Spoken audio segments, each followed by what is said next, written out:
इस वीडियो को पूरा देखो।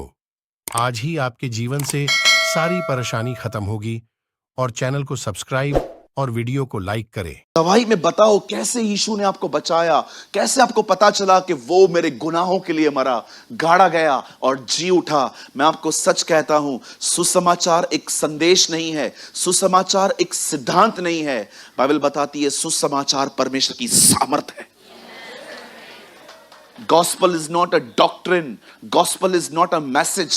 The Bible says gospel is the power of God. विश्वास करने वालों के लिए वो सामर्थी है। Amen. Yes. Share the gospel.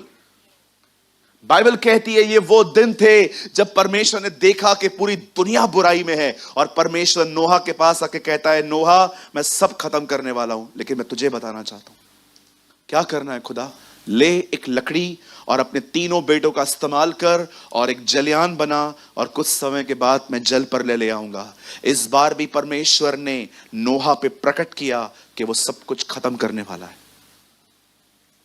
कितने उदाहरण दूं, इवन मैं आपको एक अमेजिंग एग्जांपल दूं, आपने शायद इससे पहले कभी नहीं सुना होगा। आप जानते हैं परमेश्वर मूसा को कहता है फिरौन के पास जा, पर परमेश्वर उसको यह भी कहता है वो तेरी नहीं सुनेगा। Have you noticed? हे मूसा, हां, पहले तो वो जाना ही नहीं चाहता था। बाइबल कहती है चलते चलते चलते उसने एक झाड़ी देखी जो जल रही थी पर खाक नहीं हो रही थी, और वो उसको देखने के लिए आगे गया। अचानक आवाज आया, मूसा, हे मूसा। प्रभु की आदत है 2 बार नाम लेने की। हमने बाइबल में कुछ हैबिट्स देखी उसका आदत है 2 बार बुलाने का, क्योंकि सबको पता है, उसको पता है एक बार कोई नहीं सुनता।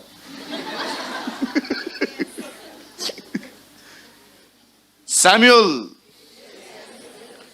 नहीं, मैं बेटे को देखा, मार्था, हे मार्था, 2 बार बुलाता है। शाऊल, हे शाऊल। मैं आने वाले दिनों में ना आपको बहुत सारी हैबिट्स बताऊंगा प्रभु की कि कैसे खुदा काम करता है। अब परमेश्वर जब वो देखता है कि वो मूसा ऊपर आता है, तब प्रभु से बात करता है, मूसा, मैं तेरे बाप दादाओं अब्राहम, इसहाक और याकूब का परमेश्वर हूं, और मैंने अपने लोगों की कराहट सुनी है, और अब मैं तुझे भेजता हूं, जा इन्हें छुड़ा के लेके आ। मूसा बोल रहा था, मैं तो जा ही नहीं सकता। आप जानते हो जो लाठी उसके हाथ में थी, वो लाठी किसकी थी? मूसा की। आप आगे पढ़ के देखो, उस लाठी के लिए लिखा है परमेश्वर की लाठी। अमेजिंग है ना? परमेश्वर ने उसकी लाठी को अपनी लाठी बना दी। इसी लाठी को लेकर वो लाल समुद्र के सामने खड़ा हुआ था। आप जानते हो प्रभु के वचन में क्या लिखा है? परमेश्वर मूसा से कहता है, जा और मेरे लोगों को छुड़ा के लेकर आ। मूसा पहले कहता है, मैं नहीं जाऊंगा, मैं नहीं बात कर सकता, मैं ना हकलाता हूं, मैं ना बद्दा हूं बात करने का। प्रभु कहता है, तू जा, मैं तेरे मुंह के साथ रहूंगा, मैं तेरी कमजोरियों को प्लेटफॉर्म बनाऊंगा, मैं तेरी कमजोरियों को ऊपर खड़े होकर प्रचार करूंगा। कभी भी न शर्माएं कि आप कुछ बातों में कमजोर हैं, अपनी कमजोरियां खुदा को दीजिए। पौल कहता है, जब मैं निर्बल हूं तब ही मैं सामर्थी हूं। आमीन। हमेशा अपनी निर्बलताओं को प्रभु के साथ दीजिए, और एक चीज को तो हर दिन दीजिए, हर दिन। छोटी सी चीज है, वो आपके बदन में ही है। इसको रोज दो। हर दिन सुबह उठते हो ना, प्रार्थना करो, प्रभु आज जो मैं कहूं वो आपको पसंद आए, आज जो मैं कहूं वो आपकी मर्जी में हो। क्योंकि मैं आपको सच कहता हूं, आप में से बहुत से लोग आगे होने चाहिए थे, आपकी जुबानों ने आपको पिछाड़ दिया। ट्रस्ट मी, विश्वास कीजिए। मैं इस कलीसिया के अंदर ऐसे लोगों को जानता हूं जिनसे मुझे बहुत उम्मीद थी कि वो खुदा के लिए कुछ करेंगे, लेकिन मैं आपको सच कहता हूं, उन्होंने अपनी जुबान से अपने खुद रास्ते कठिन बना दिए। अब मुझे खुदा ख्याल ही नहीं देता है उन लोगों के लिए कि इनका इस्तेमाल होगा। मुझे प्रभु कहता है, नहीं, अब प्रार्थना कर, पहले इनके दिल साफ हो। ट्रस्ट मी, बहुत साल पहले मैं कुछ लोगों को देखकर ऐसा सोचता था कि प्रभु मैं 2-3 साल तक चुप रहूंगा, ये ट्रेन हो जाए और एक दिन फिर मैं इनसे बात करूंगा कि अब कुछ खुदा के लिए करना है। लेकिन आप बिलीव करिए, अब जब मैं उनकी तरफ देखता हूं ना, मुझे वो थॉट्स ही नहीं आते। मुझे ऐसा लगता है अगर ये उद्धार भी पा लेना बहुत है। मैं आप में से हर एक को कहना चाहता हूं, अपनी जुबान अपने कंट्रोल में रखिए, बहुत कंट्रोल में रखिए। बाइबल कहती है राजा को, आई डोंट नो आप में से कितने लोग ये बात जानते हैं, आप लोग मत खोलिए ब्रदर, आप लगाइए सबोपदेशक 10 अध्याय, इक्लियास्टस, सबोपदेशक खोलिए 10 अध्याय, और हाँ मुझे मिल गया। लगाइए 10 का 20 वचन। यहां देखिए, यहां देखिए, आइए यहां देखिए। राजा को मन में भी श्राप न देना, न धनवान को अपने शयन की कोठरी में श्राप देना, क्योंकि कोई आकाश का पक्षी तेरी वाणी को ले जाएगा और कोई उड़ने वाला जंतु उस बात को प्रकट कर देगा। बाइबल कहती है आपको इतना संभल के बोलना चाहिए। पता है क्यों? लिखा है कि उड़ने वाले जंतु उसे प्रकट कर देंगे। याद रखिए, आप जो भी कहोगे ना वो ट्रैवल करके आएगा। और मैं आपको सच कहता हूं, एक कहावत है, झूठ पैरों के नीचे रहता है, और सच पैरों के नीचे रहेगा और झूठ यात्रा करेगा। बहुत बार सच होता है ना, वो दब जाता है और झूठ ट्रैवल करता है। कुछ भी कहने से पहले ये बात याद रखना, वो चीजें ट्रैवल करेंगी। बाइबल कहती है कोई उड़ने वाला जंतु उसको प्रकट कर देगा। कोई भी बात छुपी हुई नहीं रहेगी। जो कुछ आप कहोगे कल, आज नहीं तो कल वो लोगों तक पहुंचेगी। इसीलिए मैं आपसे कहना चाहता हूं, किसी को भी आपके प्रति कड़वाहट आने का मौका न दो। कभी कभी लोग हैं ना, मुझसे मिलते हैं ना, मैं बहुत कुछ बोलना चाहता हूं पर मैं नहीं बोलता हूं। पता है क्यों? मैं ये भी देखता हूं, आज ये मेरे फेवर में है, कल अगर ये मेरे अगेंस्ट में गया तो मेरी चीजों को ये कैसे यूज करेगा। मुझे ये विजडम अभी कुछ समय पहले मिली है, पहले नहीं थी। पहले मैं बहुत इमोशनल था, मैं ऑनेस्टली मानता हूं। कुछ चीजों में मैं बहुत इमोशनल हो जाता था, कभी कभी लोगों से बहुत कुछ शेयर कर देता था। लेकिन आज मैं कई बार अपने आप को पकड़ के रखता हूं। मुझे बोलता है नहीं, हम नहीं जानते हैं कौन कब तक हमारे साथ है। हम तो विश करते हैं सब हो, हम सब बन के चले। लेकिन कुछ लोग हैं ना, they have a political minds. सत्ता सत्ता सत्ता सत्ता सत्ता, position, power. No sir, you should be humble. आप नम्र होने चाहिए। कहिए अपने पास वाले से, आप बहुत नम्र होने चाहिए। मैं कुछ खुल के बात कर सकता हूं और भी? कभी भी आप लोगों को है ना, इतना ज्यादा कंट्रोल मत करो कि लोग आपसे परेशान हो जाएं। कभी भी नहीं। किधर गए थे, कहां गए थे, किससे मिले हैं, कहां से नहीं मिले हैं। मैं आपको सच कहता हूं, आप एक दिन फेड अप हो जाओगे। किसी की भी लाइफ को कंट्रोल न करें। लोगों को सलाह दें, लोगों को उनकी विल पे छोड़ दें। मैं कभी किसी की, मुझे आज आप बताइए, मैं किसी की भी जिंदगी को कंट्रोल करने की कोशिश करता हूं? अगर आप एक हफ्ता नहीं आते, मैं आपसे नहीं पूछता हूं आप अगले हफ्ते कहां थे। मुझे लगता है शायद आपको कुछ काम होगा। किधर गए थे? भैया हमारे घर पे ना गेस्ट आए थे। गेस्ट पहले है कि चर्च पहले है?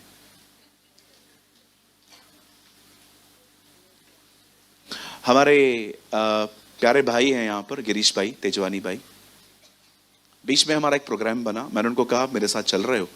उन्होंने बोला यस ब्रदर, मैंने डेट टिकट मैंने ना ऐसे तारीखें अलग करके रखी हैं कि मैं इन तारीखों को चर्च के मीटिंग्स में यूज करूंगा। भैया को कुछ लीव्स मिलती हैं काम से, लेकिन अचानक उन्होंने 4 दिन पहले मुझे कहा ब्रदर प्रेमानी मुझे बहुत खेद है, मैं नहीं चल पा रहा हूं, मेरी दीदी आ रही है यूएस से। क्या बोलूं उनको मैं? दीदी पहले है कि चर्च पहले है? लोग है ना कंट्रोल करते हैं अपने अपने लोगों को। किधर थे आप? चर्च पहले के क्या है? ऐसे करो बाजू वाले को।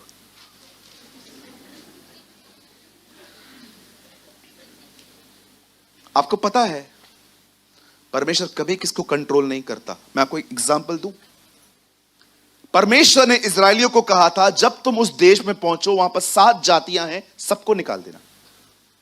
जब वो उसके अंदर गए ना, अच्छे अच्छे लोगों से दोस्ती कर ली उन लोगों ने। पता है जब परमेश्वर ने देखा कि ये मेरी बात नहीं मान रहे हैं, फिर पता है प्रभु ने क्या कहा? तुमने नहीं निकाला ना, अब मैं भी नहीं निकालूंगा। ये लोग तब तक तुम्हारे साथ में रहेंगे जब तक तुम्हारे पंजर में ये तुम्हें चुभे नहीं। परमेश्वर उनको कंट्रोल नहीं करता है, बोलता है ठीक है रहने दो, अभी तुमने नहीं निकाला ना, अब जब तुम मुझे पुकारोगे ना मैं भी नहीं निकालूंगा इन्हें, रहने दो इसको जब तक ये तुम्हारे पैरों में कील की तरह न चुभे। परमेश्वर ने उन्हें कहा था तुम जाओ, वहां पर 7 जातियां रहती हैं, उन 7 को निकाल दो। उन्होंने पता है क्या किया? कुछ को निकाला, कुछ को नहीं निकाला। प्रभु ने कहा तुमने नहीं निकाला ना, अब मैं भी नहीं निकालूंगा। जाओ, अब तुम्हारे पैरों में ये अब तक पंजर में, पंजर समझते हैं? किसी को कंट्रोल न करें। Don't control anyone. कोई एक हफ्ता नहीं आता है, मैं तो उससे नहीं पूछता हूं भाई क्या हुआ। हां जब 1 महीना नहीं आते हैं तो मैं इनडायरेक्टली किसी को बोलता हूं जरा देख तो सब ठीक है ना। और अगर मुझे यह पता चलता है ना कि वे किसी और जगह पे जा रहे हैं, हैप्पी, सो हैप्पी। पता है क्यों? मुझे खुशी है आप प्रभु में ही हो।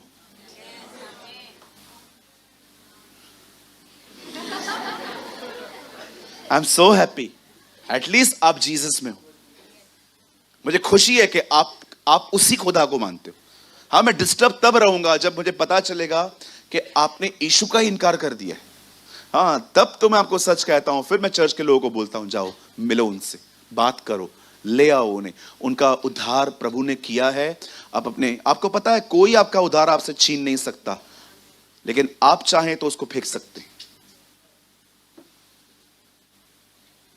हालेलुया, बोलो यीशु मसीह नासरी की जय। अब देखिए, अब सामने देखिए सब। खुदा के पाक कलाम में लिखा है परमेश्वर मूसा को कहता है तू जा। पता है प्रभु से क्या बोलता है? लेकिन वो तेरी नहीं सुनेगा। और आप जानते हो कई बार मूसा की उसने नहीं सुनी, हर ना विपत्ति लेकर आया। फाइनली उसने कहा जाओ। अब मैं आपसे एक सवाल पूछना चाहता हूं, जो लोग यहां बैठे हैं मुझे बताइए, प्रभु अब्राहम पे प्रकट होता है सदोम और अमोरा को नाश करने से पहले। प्रभु नूह पर प्रकट होता है दुनिया को नाश करने से। परमेश्वर मूसा को बताता है कि आने वाले दिनों में क्या होने वाला है, लोग तेरी नहीं सुनेंगे। पर आप जानते हैं अब सीजन्स बदल गई हैं, अब मौसम बदल गए हैं। अब बताइए कितने लोगों ने यह बात नोटिस की है? पुराने नियम में परमेश्वर हर बार अपना मुंह खोल के यह बात कहता था बेटा आ रहा है, बेटा आ रहा है, कुंवारी गर्भवती होगी, पुत्र जनेगी। ओ मलाकी ने कहा एक सूर्य उदय होगा जिसकी किरणों से इजराइल चंगी हो जाएगी। आप पढ़ के देखिए, खुदा के कलाम में लिखा है कि जब वो आएगा तो धनवान का भागी होगा। आप में से कितने लोगों ने नोटिस किया इस चीज को? यीशु एक गरीब परिवार में जन्मा, लेकिन उसे गाड़ा धनवानों ने, क्योंकि भविष्यवाणी थी। कितने लोगों ने पढ़ा है उसके पहले जो डैड थे उनका नाम यूसुफ था, और बाइबल बताती है उन्होंने उसे पाला बड़ा किया। लेकिन आपको पता है जिस बंदे ने उनको क्रूज से नीचे उतारा उसका नाम भी यूसुफ था। लिखा है उसने अपनी कब्र यीशु को गिफ्ट दी। इसीलिए आइजाया में लिखा गया है मरते समय वो धनवान का भागी हुआ। क्योंकि ये खुदा के कलाम में लिखा था कि जब वो आएगा तो वो परिवार, जिस परिवार में वो जन्म लेगा वो गरीब होगा, लेकिन लास्ट डेज में वो धनवान के भागी होगा। कभी ना सोचें कि धनवान नहीं बच सकते, वो धनवान और गरीब दोनों का खुदा है। आमीन। कुछ लोग धनवानों को देखते ना और एक ही वचन उनको याद रहता है, धनवानों का स्वर्ग के राज्य में आना कठिन है। एक ही वचन उनको याद रहता है, पर क्या आपको पता है खुदा उन्हें भी बचाना जानता है। अब्रॉड में बहुत सारे लोग अमीर हैं और वो मसीह हैं, क्यों खुदा ने उनको नहीं बचाया? क्या बचा सकता है वो उन्हें? ज़कियस गरीब था क्या? जक्कई गरीब था? अमीर था वो, प्रभु ने बचा लिया उसे।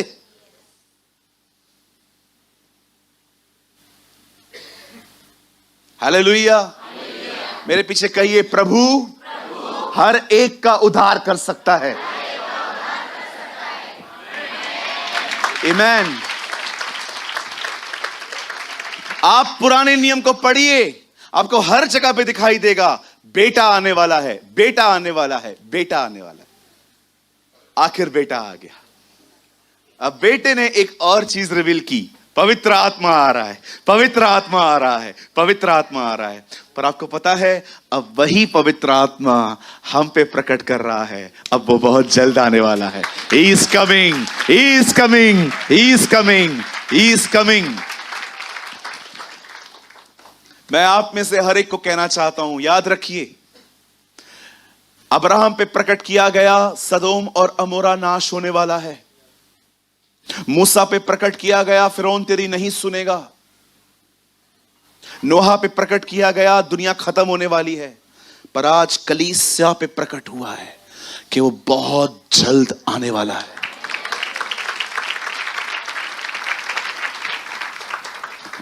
मेरा प्रीचिंग अभी स्टार्ट होगा। ओके, मैंने सिर्फ आपको बैकग्राउंड बताया, अब बड़े ध्यान से सुने। बाइबल कहती है उसके आने से पहले कुछ बातें होंगी, इंक्रीज होंगी कुछ चीजें। आप सभी जानते हो वॉर हुई, tsunami I, even the Bible says बहुत सारे भूकंप आए। मैंने तो खुद एक भूकंप फील किया जब मैं मुरादाबाद में था। बहुत सारी चीजें हुई। आप जानते हो, यहां देखिए, सब बहुत सारे लोग है ना मैथ्यू 24 में लाइव जी रहे हैं। They have all type of informations। पर आपको पता है यीशु ने 24 अध्याय के बाद 25 में 10 कुंवारियों का दृष्टांत बताया। उसने नहीं कहा कि तुम्हें 24 में ही रहना है, तुम्हें पता होना चाहिए मैं आने वाला हूं। उसने डायरेक्टली उन्हें समझाया तुम्हें तैयार होना है। अब मैं तैयारी के बारे में कुछ बात करना चाहता हूं, बड़े ध्यान से सुनिए, बड़े ध्यान से सुनिए। यीशु ने कहा 10 कुंवारियां थी, कहिए 10 कुंवारियां। 5 नहीं बोला है उसने, 10 कुंवारियां। कुंवारियों का मतलब क्या है? जिनका अभी तक मैरिज नहीं हुआ है। ठीक है, यीशु ने कहा 10 औरतें हैं, इनकी शादी नहीं हुई है, कुंवारियां हैं। ठीक है, इन 10 के पास बाइबल बताती है एक बात का ज्ञान है, दूल्हा आने वाला है। आप में से कितने लोग ये बात जानते हैं आपकी शादी होने वाली है? बोलो बाजू वाले को, आपका मैरिज है। पूछो बाजू वाले को, आपको नहीं पता है आपका मैरिज है? हाँ, एक स्काउट बुक हुआ है। मैं आपको बताना चाहता हूं, जगह भी डिसाइड हो गई है। काट दूं? वो जगह स्वर्ग है।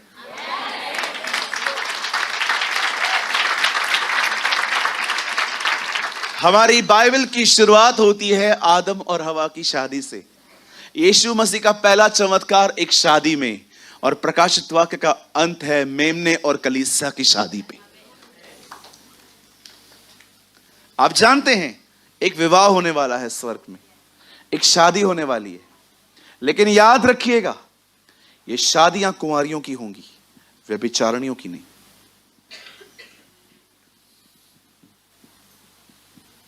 ये शादी कुंवारियों की है, व्यभिचारिणियों की नहीं है। स्वर्ग स्वर्ग कुंवारियों की शादी करवाता है, व्यभिचारियों की नहीं। आप जानते हो, आज मैं आपको ट्रू मीनिंग बताना चाहता हूं, व्हाट इज द एडल्ट्री। कुछ लोगों को लगता है पराये शरीर को छूना ही एक व्यभिचार है। गलत सोचते हैं आप बहुत कुछ मिस कर चुके हैं अगर आपको ये लग रहा है कि एडल्ट्री मीन्स सिर्फ एक पराये तन को या तो इमेजिनेशंस में किसी के प्रति गुनाह करना।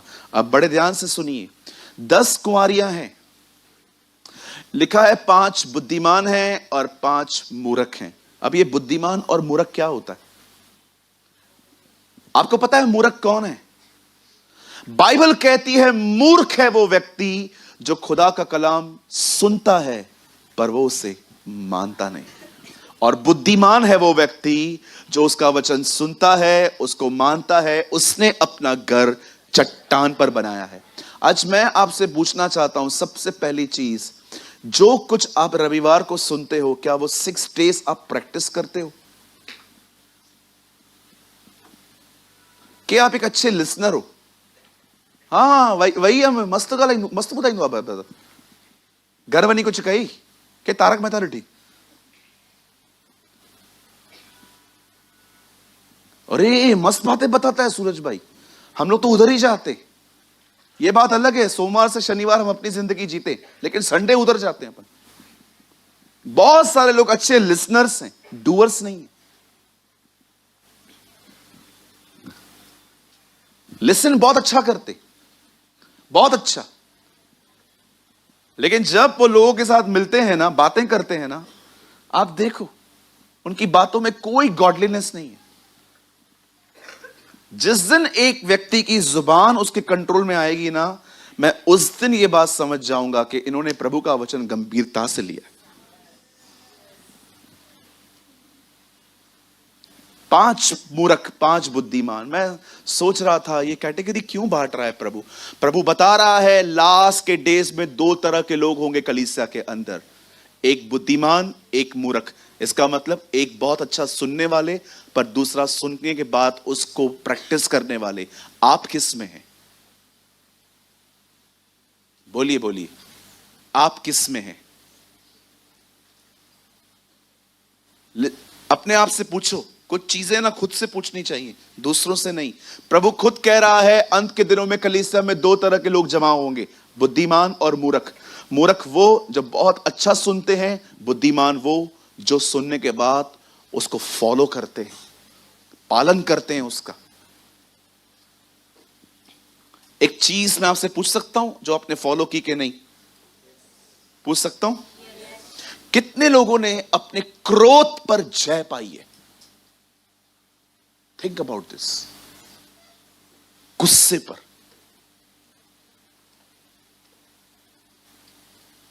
कोई है यहां पर जो ये कह सकता है यस ब्रदर, अब मैंने रूड बोलने पर जय पाई है, अब मैंने क्रोध पर जय पाई है, अब जो वो एटीट्यूड भरा बॉडी लैंग्वेज था ना, उस पर जय पाई है मैंने। आपको पता है जिन भी लोगों का गुस्सा उनके कंट्रोल में नहीं है, आपका भविष्य खतरे में है, आपका फ्यूचर खतरे में है। कुछ लोग को बहुत गुस्सा आता है, इतना गुस्सा आता है, हां मेरे सामने नहीं करते, बहुत गुस्सा आता है कुछ लोगों को। कभी कभी तो गुस्से में गालियां भी निकालते, बर्तन उठा के फेंक देते हैं एक दूसरे के ऊपर। क्या आपने अपने क्रोध पर जय पाई?